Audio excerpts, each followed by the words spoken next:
There is a specific sound a multimillion-dollar biomedical research facility makes when it's running perfectly. It's not silence, it's a rhythmic, humming vibration. It's the sound of 86 ultra-low temperature freezers cycling on and off to protect 3 decades of tissue samples. It's the synchronized whir of centrifuges spinning at 15,000 RPMs and the soft, pneumatic hiss of the AC systems maintaining a positive pressure environment so that the pathogens inside the biosafety level 3 lab don't drift out into the hallway to meet the undergrads. For 12 years, I was the conductor of this symphony. I was the named principal investigator, PI, on the T32 institutional training grant and the massive U54 Center grant that served as the financial spine of this university's medical research department. In layman's terms, I brought in the money, I managed the science, and I ensured the federal government didn't shut us down. I'm Marisol. I don't shout, I don't slam doors, and I don't leave paper trails of incompetence. I'm a scientist. I deal in data, reproducible results, and hard facts. But the hardest fact I ever had to learn was that you can generate $150 million in revenue for an institution and still be treated like a recalcitrant teenager by a man whose only contribution to science was inheriting a jawline that looked good in alumni brochures. Dean Hargrave was that man. He was the kind of administrator who thought synergy was a strategy and that compliance was just a suggestion. I was sitting in my office, space cluttered with stacks of NIH grant applications and photos of the PhD students I'd shepherded into successful careers when the trouble started. It was a Tuesday. I remember because Tuesday was the day I ate a turkey sandwich at my desk while reviewing the budget variances for the animal colony. Marisol, Hargrave said, leaning against my doorframe. He never knocked. Knocking implies respect for the space on the other side. I noticed something on your shared calendar. Blocked out time, every day, noon to 1. I looked up from the spreadsheet. Yes, Dean, that's my lunch hour. It says Policy 601. That looks like a course code. It is, I said, taking off my reading glasses. I'm auditing a graduate course on federal science policy. It helps with the grant renewals to understand the changing legislative landscape regarding funding allocation. By the way, if you're into stories where competent women get pushed to the edge by corporate idiots and then burn the whole village down, do me a favor and hit subscribe button and maybe give this a like. It helps the algorithm find the other people who need a little vicarious revenge today. Thanks, you're the best. Hargrave frowned, a look that crinkled his perfectly tanned forehead. During the workday, during my unpaid lunch hour, I corrected him gently. I eat while I listen to the lecture. I'm back at my desk by 1:05 p.m., usually answering emails regarding the IRB protocols you asked me to expedite. He walked into the room then, closing the distance between us. It was a power move, designed to make me crane my neck up at him. It looks distracted, Marisol. We have the site visit for the renewal coming up in 6 months. That's $150 million on the table. I need your eyes on the ball, not in some textbook. My eyes are on the ball, Dean. The policy course is for the ball. Understanding how the NIH is shifting its priorities on diversity and inclusion is critical for the narrative of the renewal application. I'm doing this to ensure we get the money. He chuckled, a dry, patronizing sound that grated on my nerves like sand in a bearing. Leave the strategy to the leadership team, Marisol. You're the mechanic. Keep the engine running. You don't need to worry about where the car is going. The mechanic. I have a PhD in molecular biology and a master's in public health. I have authored 42 peer-reviewed papers. I have sat on federal review panels, but to Dean Hargrave, I was just the mechanic. The help. The person who tightened the screws so he could drive the Ferrari and wave to the donors. I'm not dropping the course, Hargrave, I said, keeping my voice level. It's my personal time. It doesn't impact my deliverables. It impacts the perception of your commitment, he shot back, his smile fading into a thin, hard line. When I look at my department chair, I want to see 110% focus, not someone trying to pad their resume for their next job. I'm not looking for next job, I lied. Well, it was a half lie. I wasn't looking yet, but the writing was on the wall, written in invisible ink that only people like me could read. I'm trying to be better at this one. We'll see, he said, pushing off the doorframe. Just remember who signs the effort certification reports, Marisol. Perception is reality in this building. He walked away, leaving the scent of expensive cologne and cheap intimidation in his wake. I stared at the empty doorway for a long time. My heart wasn't pounding, my hands weren't shaking. I wasn't scared, I was calculating. See, Hargrave made the classic mistake of the arrogant mediator. He assumed that because I was quiet, I was compliant. He assumed that because I cared about the program, I would tolerate any abuse to protect it. He didn't understand that the mechanic knows exactly which bolt to remove to make the wheels fall off at 60 miles per hour. I turned back to my computer. I didn't close the spreadsheet. I opened a new folder on my private drive. I named it Documentation. If he wanted to talk about reality, I was going to start collecting some receipts. The hum of the freezers seemed to deepen, a low growl of agreement. The war hadn't started yet, but the first shot had just been fired, and he didn't even know he was the one in the crosshairs. The following week, the department held its monthly all-hands meeting. These gatherings were usually an hour of self-congratulatory slideshows where Hargrave took credit for the work of postdocs who were surviving on ramen noodles and caffeine. We gathered in the large auditorium, the air stale with recycled AC and suppressed groans. I sat in the third row, notebook open, pen poised. I was the model employee. I was focused. Hargrave took the podium, flashing that megawatt smile that probably secured more donations than our actual cancer research data. Great quarter, everyone, he boomed. Really spectacular effort across the board. He clicked to the next slide. It was a picture of Kyle, a junior principal investigator who had been with us for barely 2 years. Kyle was 29, wore vests over t-shirts, and had a habit of borrowing my lab technicians without asking. I want to give a special shout-out to Kyle, Hargrave said, beaming. Kyle has just launched his own biotech consulting firm on the side. It's this kind of entrepreneurial spirit that puts our university on the map, showing the industry that we have the brains and the business savvy. Stand up, Kyle. Kyle stood up, waving awkwardly. The room clapped politely. I didn't clap. I felt a cold knot tighten in my stomach. Kyle was running a for-profit business during the work week, using, undoubtedly, university resources and reputation to bolster his personal brand, and he was being heralded as a visionary. I, on the other hand, was taking a lunch hour course to understand how to save the university's federal funding, and I was being threatened with insubordination. The hypocrisy wasn't just a bitter pill, it was a cyanide capsule. It signaled that this wasn't about time management or commitment. This was about control. Kyle was non-threatening to Hargrave because Kyle wanted to make money. Hargrave understood greed. He respected it. But me, I wanted knowledge. I wanted policy influence. I wanted to understand the machinery of power that men like Hargrave monopolized, and that terrified him. After the meeting, I went straight to my office. I didn't go to the lab to check on the cell cultures. I didn't go to the animal facility. I closed my door and logged into the university's email server. I started digging. Not for dirt on Kyle. He was irrelevant, just a symptom of the disease, but for the paper trail of my own existence. I downloaded every performance review from the last 12 years. Every single one was rated exemplary. I downloaded the email threads where I had successfully negotiated the budget cuts with the NIH grants management specialist. I downloaded the effort certification reports that proved I worked an average of 60 hours a week, well above the 40 I was paid for. Then I opened the NIH ERA Commons portal. This is the federal database where all grant information lives. It's the holy of holies for researchers.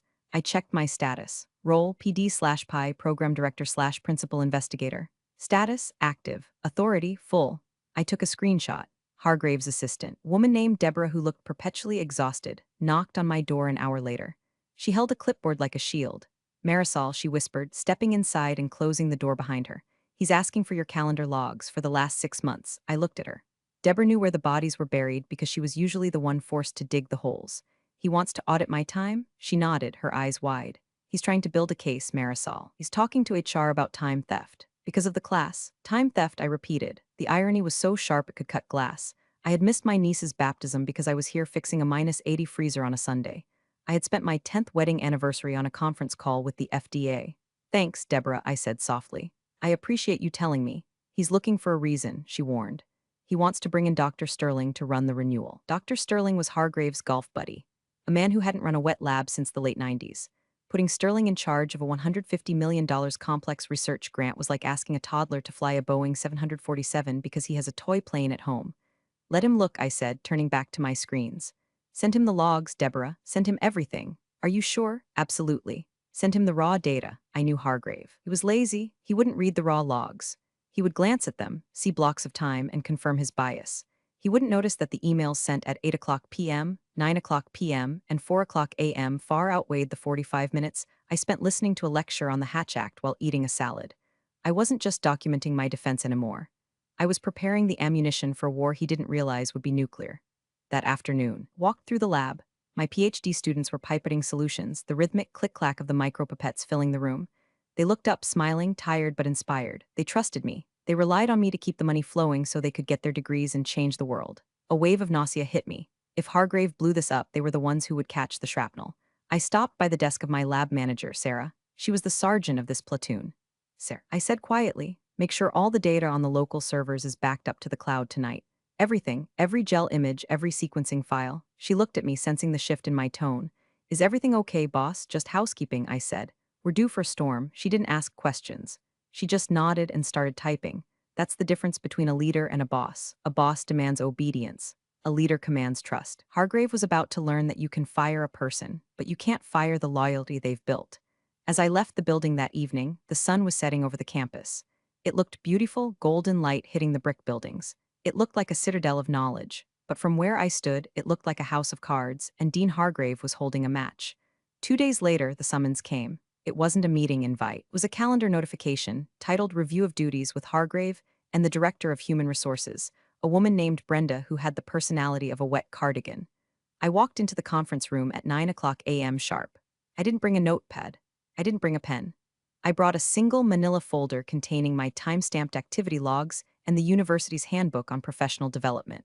Hargrave sat at the head of the table, looking solemn. Brenda sat to his right, avoiding eye contact. Marisol, please have a seat, Hargrave said, gesturing to the chair furthest from him. I'm fine standing, I said. I have a transformation essay running that needs to be checked in 20 minutes. Hargrave sighed, the sound of a disappointed father. This is exactly what we need to discuss. Your prioritization. Brenda cleared her throat and slid a piece of paper across the mahogany table. Dr. Morneau, you're placing you on a performance improvement plan, effective immediately. The concerns raised regarding your time management and unauthorized educational pursuits during business hours have become untenable. I looked at the paper. It was a template. I could see where they had copy-pasted my name. Untenable, I repeated. I secured $12 million in bridge funding last month, Brenda. Is that untenable? Revenue generation does not excuse policy violations, Brenda recited, likely reading from a script in her head. The dean feels your focus is fractured. The PIP requires you to cease all non-work-related coursework immediately and submit a daily hour-by-hour log of your activities for the next 60 days. And if I refuse, I asked. Hargrave leaned forward. Then we will have to discuss your future at this institution, or lack thereof. This is about the lunch class? I asked, looking directly at him. Really? It's about insubordination, Marisol, Hargrave snapped, his mask slipping. I told you to drop it. You didn't. You challenged my authority on my floor. You think because you bring in the grants you're untouchable, but you're not. The university owns the grants. The university employs the staff. You are just an employee. The university owns the grants, I said slowly, testing the weight of the words. Is that your understanding, Dean? That the NIH awards money to the building, not the scientist? The award is to the institution, he said smugly. You are replaceable. There it was, the fatal error. He truly believed that the science happened by magic and that the millions of dollars flowing in were due to the prestigious letterhead, not the brain managing the complex web of federal regulations, animal welfare protocols, and scientific aims. I see, I said. So to clarify, drop the class or be fired. We prefer the term separated. Brenda added helpfully. I'll need to think about it, I said. You have 24 hours to sign the PIP, Hargrave said. Make the right choice, Marisol. Don't throw away a career over a hobby. I walked out. I didn't go to the lab, I went to the server room.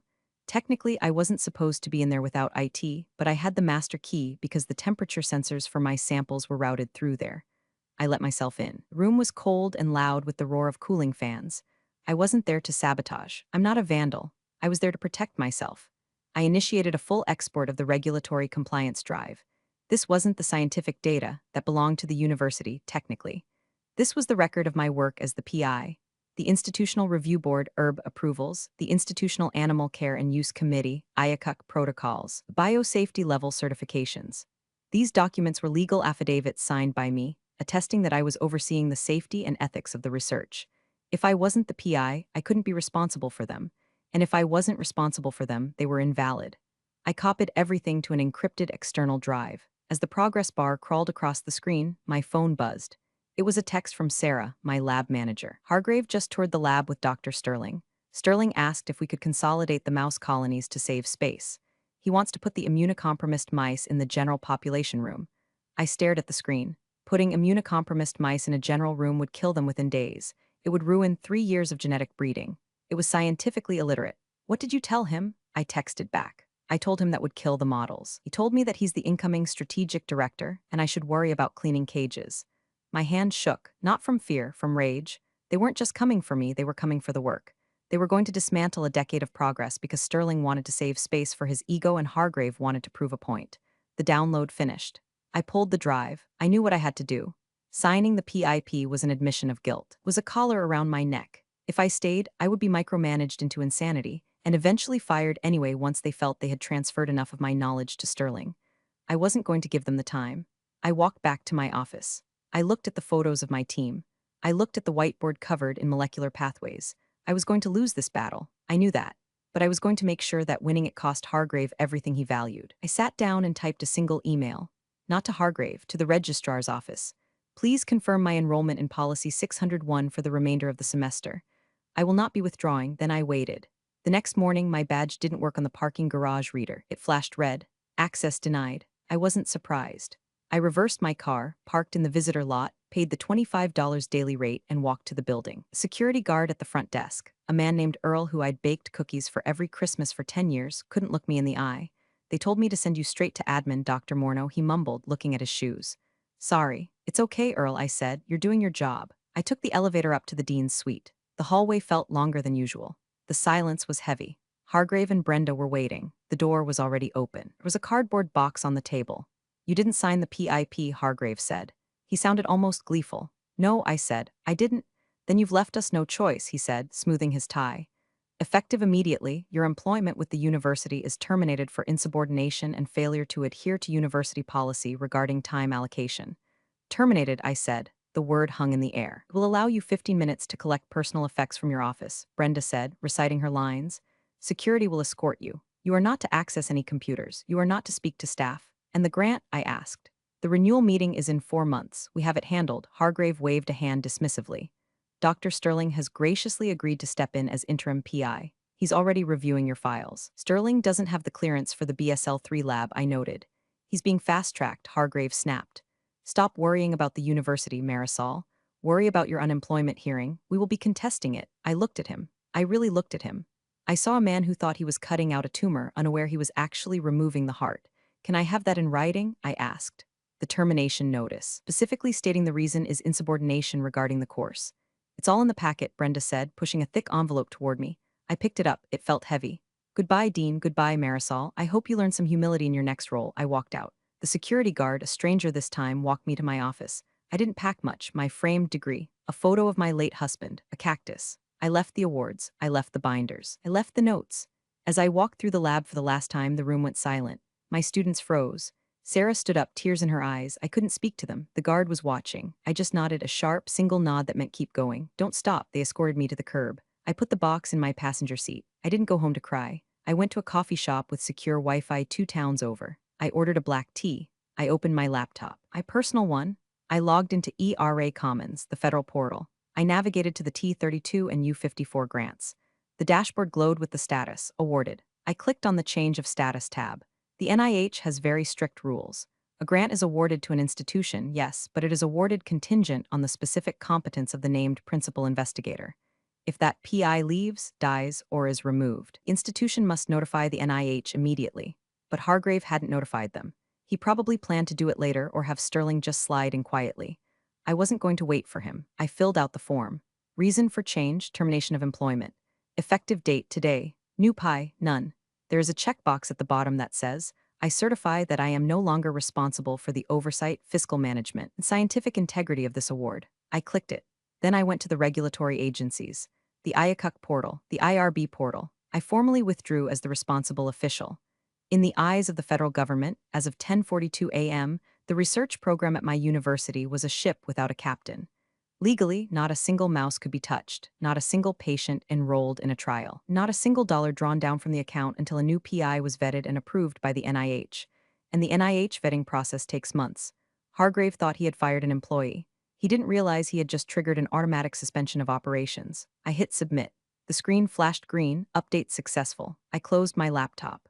I took a sip of my tea. It was still hot. Humility, I whispered to myself. We'll see who learns what. The first week of unemployment was strange. For 12 years, my adrenaline spiked at 6 o'clock a.m. Now I woke up, looked at the ceiling, and realized I had nowhere to be. I started gardening. I pruned my hydrangeas with the same precision I used to dissect tissue samples. My phone started ringing on day 3. It wasn't Hargrave. It was the compliance office. Dr. Morneau, this is Linda from Research Compliance. Just got an automated flag from the Animal Welfare Office. It says the protocols are suspended because the RO is inactive. Can you call me back? We can't feed the models until this is cleared. I didn't answer. I wasn't the RO responsible official anymore. That was Hargrave's problem. If he hadn't appointed a replacement before firing me, that was a violation of federal law. Day 4. An email to my personal account from the Grants Management Office. Marisol, the drawdown request for the payroll was rejected by the payment management system. It says key personnel void. We can't pay the postdocs. Please advise. I deleted the email. I wasn't an employee. I couldn't advise. Consulting requires a contract and I didn't have one. Day 6, a text from Sarah. It's chaos. Sterling tried to order reagents, but his signature isn't in the system. The vendors put our account on hold. Hargrave is screaming at it. He thinks it's a computer glitch. I smiled at that. A glitch. That's what they always think. They think the system works automatically. They don't see the thousands of hours of maintenance. They don't see the person holding the wires together during the storm. They remove the person and blame the wires. I poured myself a glass of wine and sat on my porch. I could imagine the scene. The glitch wasn't in the computer. The glitch was in the leadership. By the second week, the silence from the administration turned into panic. I received a certified letter via FedEx. It was from the university's general counsel. Dear Dr. Morneau, it has come to our attention that you have altered federal records regarding Grant U-54. You are hereby ordered to restore access and assist in the transition. I laughed out loud. Altered? I hadn't altered anything. I had reported a fact. I was no longer employed, therefore, was no longer the PI. I didn't reply to the letter. Instead, I forwarded it to my attorney, a shark of a woman named Jessica who specialized in academic labor law. She called me 10 minutes later. They're threatening you for complying with the law? She asked, sounding delighted. It appears so. Don't answer them, she said. Let them dig. If they want you to fix it, they have to hire you back. And if they hire you back, it's going to cost them triple. I don't want to go back. Jessica, good, she said. Then we watched them burn. I spent the next month quietly interviewing. I didn't apply to job postings. I reached out to my network. The world of high-level biomedical research is small. Word had gotten out that I was available. The rumors were wild. Some said I had embezzled money. Some said I had a nervous breakdown. But the people who mattered, the other serious scientists, they knew the truth. They knew Hargrave. They knew the score. I had a meeting with the dean of research at a rival university in Maryland. Why did you leave? He asked. Professional differences regarding compliance and resource allocation, I said. I heard Hargrave fired you over a lunch class, he said, raising an eyebrow. That was the stated reason. He shook his head. We have a policy here, Marisol. If you want to take a class, we pay for it, especially if it helps us get grants. That sounds logical, I said. We have an opening for department chair, he said. We need someone to clean up a mess. We need a mechanic. I smiled. I'm pretty good at fixing engines. But I come with a condition, which is I bring my own team once their contracts are liberated. He grinned. I think we can accommodate that. Back at my old university, the silence was breaking. The glitch hadn't been fixed. The renewal deadline was looming, and the NIH program officer had just scheduled the site visit. Hargrave had appointed Sterling as the interim PI in the university system, but he hadn't gotten the NIH approval yet. He assumed it was a rubber stamp. He was about to find out that the NIH doesn't use rubber stamps. They use microscopes, 2 months post-termination. The university was bleeding, but they were trying to hide the wound with Band-Aids. Sarah kept me updated through encrypted messaging apps. Sterling told us to just keep working despite the protocol suspension, she texted. He said he'd backdate the paperwork once the NIH approves him. I stared at the phone. Backdating federal compliance paperwork is a felony. It's fraud. Sterling wasn't just incompetent, he was dangerous. Don't do it, Sarah, I replied. Document that instruction. Do not sign anything. I'm not. But the postdocs are scared. They need the data for their papers. The tragedy of academia is that the most vulnerable people are the ones who get crushed by the egos at the top. Meanwhile, the university was preparing for the $150 million grant renewal site visit. This is a theatrical event. The NIH flies in a team of experts, peer reviewers, program officers, budget analysts. They tour the labs, they interview the staff, they look at the books. Hargrave was in full PR mode. He was boasting to the faculty senate that the transition was seamless. He claimed that under Sterling's leadership, the department was streamlining operations. Streamlining meant that 3 of my specialized technicians had quit because Sterling yelled at them for using too many gloves. Then came the issue of the rats. We had a colony of transgenic rats, extremely expensive, genetically modified animals that modeled human hypertension. It required a specific diet and a specific humidity level. I used to check the humidity logs every morning. Sterling didn't know how to access the building automation system. One Tuesday, the AC system in the animal facility drifted. The humidity dropped to 10%. Rats regulate their heat through their tails. In low humidity, they get ringtail, a painful condition where the tail constricts and can fall off. The vet staff flagged it. They called Sterling. Sterling was on the golf course. He didn't answer. By the time he came in the next day, the vet had reported the incident to OLA, Office of Laboratory Animal Welfare. This is a mandatory reportable event. It goes on the permanent record. When you are applying for $150 million grant, having an active animal welfare investigation is like showing up to a job interview with blood on your shirt. Hargrave tried to spin it. He blamed the facility's staff, blamed the aging infrastructure. He didn't mention that I had a pending work order to upgrade the humidity sensors that he had canceled to save money. I sat in my new living room, reviewing the offer letter from the Maryland University. It was generous, tenure, a startup package for my lab, full autonomy, but I couldn't sign it yet. I needed to see this through. I needed to see the moment the truth hit them. The date of the site visit arrived. I knew the schedule because I had written the original draft of it 6 months ago. 9 o'clock a.m., welcome breakfast. 10 o'clock a.m., leadership overview. 11 o'clock a.m., compliance review. The compliance review, that was the kill zone. I wasn't there, obviously. But I knew who was leading the NIH team. Dr. Evans. Dr. Evans was a former military surgeon. He didn't like charm. He didn't like slideshows. He liked paperwork. He liked rules. I imagined the scene. Hargrave in his best suit. Sterling sweating in his vest. Dr. Evans opening the binder. I poured a cup of coffee. The clock on the wall read 10:55 a.m. Showtime, I whispered. I wasn't in the room, but I can tell you exactly what happened. I know because Dr. Evans sent me an email 3 days later, and because Sarah was in the back of the room, taking notes like a war correspondent. The conference room was set up with pastries that cost more than a grad student's weekly stipend. Hargrave sat at the head of the table, flanked by Sterling and the provost. Dr. Evans walked in. He didn't touch the pastries. He placed a single, thick file on the table. "Good morning," Evans said. His voice was dry like old paper. "Let's skip the presentation. I've read the application." Hargrave's smile faltered. "Of course. Just wanted to highlight the new strategic direction." "The application lists Dr. Marisol Morneau as the principal investigator," Evans said, opening the file. "I don't see Dr. Morneau." "Ah, yes," Hargrave said, leaning back, projecting confidence. "We have had a leadership transition. Dr. Morneau is no longer with the university. We have appointed Dr. Sterling as the interim PI. He is fully up to speed." Evans didn't look at Sterling. He looked at the paper in front of him. "I checked the ERA Commons this morning," Evans said. "Dr. Sterling is not listed as the PI on the award. It's pending approval," Hargrave said quickly. "Just a formality." "It's not a formality," Dean Hargrave, Evans said. "It is a legal requirement. Without an approved PI, this grant is currently in a non-compliant state. We submitted the paperwork," Sterling piped up. Evans turned to him. "When?" "2 months ago." Sterling lied. Evans pulled a sheet from his file. "I have a change of status notification from Dr. Morneau dated 2 months ago, removing herself from the award. I have nothing from the university nominating you until last week." The room went cold. Hargrave glared at Brenda. Brenda looked at her shoes. They had forgotten. In their arrogance, they assumed they could just swap names in the slide deck and the government wouldn't notice. Furthermore, Evans continued, flipping a page. "Since there was no active PI for 2 months who has been overseeing the human subjects research, I have," Sterling said. "But you aren't the PI," Evans said, "and you aren't listed on the IRB protocols, which means any patient data collected in the last 60 days was collected without authorized oversight." "That's a technicality," Hargrave said, his voice rising. "It's a violation of the Code of Federal Regulations, Title 45. Evans said sharply. He closed the binder.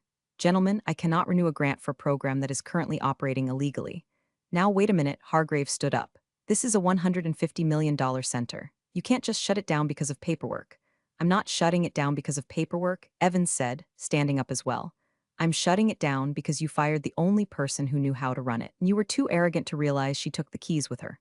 "We can fix this," the provost interrupted, looking pale. "We can get Marisol back." Evans paused. He looked at Hargrave. Then he looked at the empty chair where I should have been. "I suspect," Evans said, "that ship has sailed.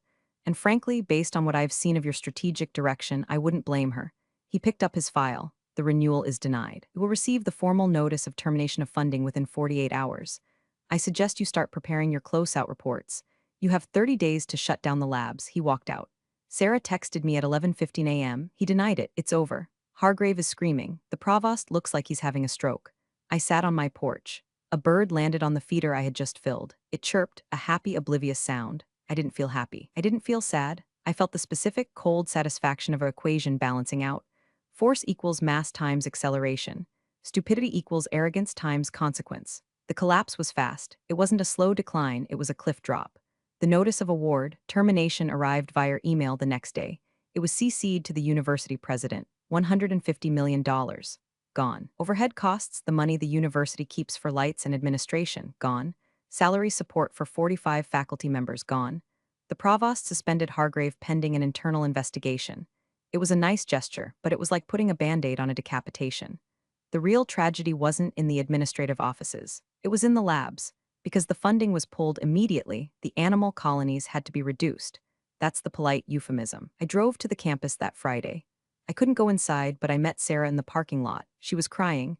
They made us euthanize the hypertension line, she sobbed. 6 years of breeding, gone in an hour. Sterling didn't even watch. He sent the vet text to do it. I held her. I felt a deep, burning sorrow for the waste of it all. Not for the money, for the knowledge, for the potential cures that were now just ash in an incinerator because a man in a suit felt threatened by a woman with a plan. I'm sorry, Sarah, I said. I'm so sorry. It's not your fault, she said, wiping her face. You protected us as long as you could. Pack your things, I told her. And tell the postdocs to pack theirs. Don't sign any severance agreements. Why? Because you're not staying unemployed, I said. I signed the offer with Maryland this morning. I'm the new chair of the Department of Molecular Medicine. And I have 5 open lines for technical staff and budget for 3 postdocs. Her eyes widened. You're taking us? I'm taking the talent, I said. Hargrave can keep the furniture. The fallout continued for weeks. The local news picked up the story. Major research grant lost due to compliance failures. They didn't mention the lunch class. They mentioned administrative mismanagement. Hargrave tried to spin it one last time. He gave an interview saying that regulatory burdens were stifling innovation. Dr. Evans, bless his heart, gave a quote to the Washington Post. The NIH supports innovation. We do not support negligence. The failure at this university was a failure of leadership, plain and simple. Hargrave was quietly asked to resign. He retired to spend time with his family. I'm sure his family was thrilled. Sterling was demoted back to assistant professor. His consulting firm was investigated for conflict of interest. Turns out he was using university data to pitch to investors. He was fired 6 months later, but the damage was done. The center was hollowed out. The hallways where we had made discoveries were dark. The freezers were unplugged, their doors left open to prevent mold. The hum was gone. It was a graveyard. I sat in my new office in Maryland. It was bigger. A window looked out over a grove of trees. My phone rang. It was the provost from my old university. Marisol, he said. His voice was tired. We made a mistake. Yes, I said. You did. We'd like to discuss bringing you back. We can offer you the chair position. We can try to reapply for the grant. The grant is gone, George, I said. It went to a consortium in Boston. You can't reapply for dead cycle. We can rebuild, he pleaded. We need you. You had me. Said I was there. I was doing the work. I was taking a class to do the work better. And you fired me for it. That was Hargrave. He's gone. Hargrave was the symptom, George. The culture that let him do it is the disease. You watched him. You sat in the meetings. You let him erase me. Marisol, please, I have work to do, I said. My team is waiting. Goodbye, George. I hung up 6 months later. My new lab is up and running. The hum is back. The freezers are cycling. Centrifuges are spinning. Sarah is the lab manager here. She got a 20% raise. The postdocs are happier. The culture here is different. They respect the work. I still take my lunch hour. I finished Policy 601. I got an A. I'm now enrolled in a course on executive leadership in science. My new dean saw it on my calendar. He didn't call HR. He sent me a book recommendation. I heard from a friend back at the old place. The building is half empty. They're renting out the lab space to a cosmetic testing company to make ends meet. The Center for Excellence is now testing anti-aging cream on beagles. It's tragic, but it's not my tragedy.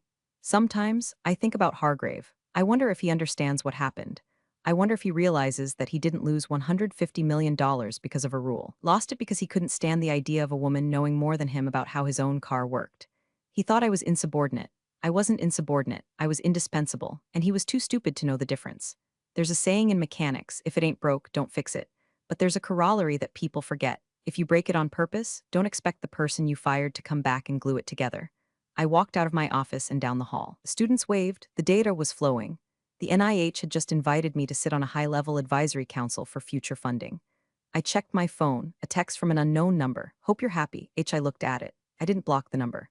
I wanted him to be able to reach me, just so he could know I was reading it and choosing not to reply.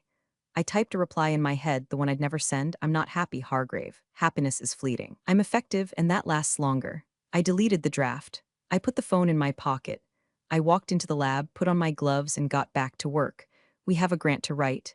And this time, nobody is going to stand in my way. Real power doesn't always announce itself with a title. It resides in competence and indispensable knowledge. Marisol quietly let their arrogance unravel an entire program. Underestimating someone's true value often costs far more than any perceived slight. Never forget that. Appreciate you all for sticking through this one. See you in the next story.